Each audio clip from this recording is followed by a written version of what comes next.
Ah, the Sabbath. What should we do about the Sabbath? Should it be Saturday? Should it be Sunday? Should it be all days? Should it be no day?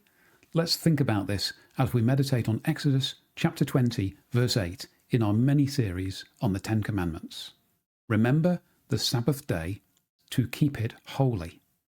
Now, the principle of Sabbath is stretched right through the Bible, isn't it? From the first book, Genesis, where God rests after making everything, to Jesus' fulfillment, being Lord of the Sabbath, who becomes our rest. So this Sabbath principle is really important to God, isn't it? It's important to Him for us.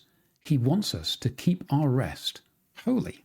In fact, He wants every part of our lives to be holy. He says, "Be holy, for I am holy." But He particularly wants rest for us.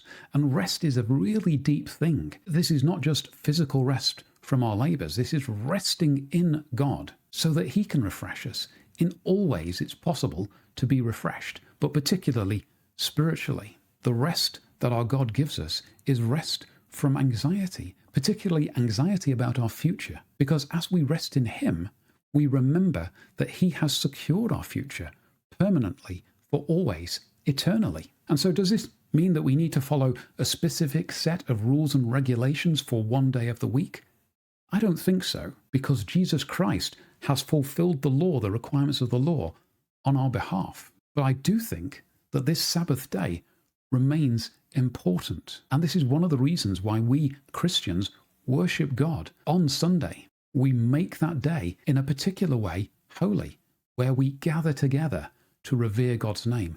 And that is a good thing. So meditating on this verse, how, my friends, will you remember the Sabbath day and keep it holy?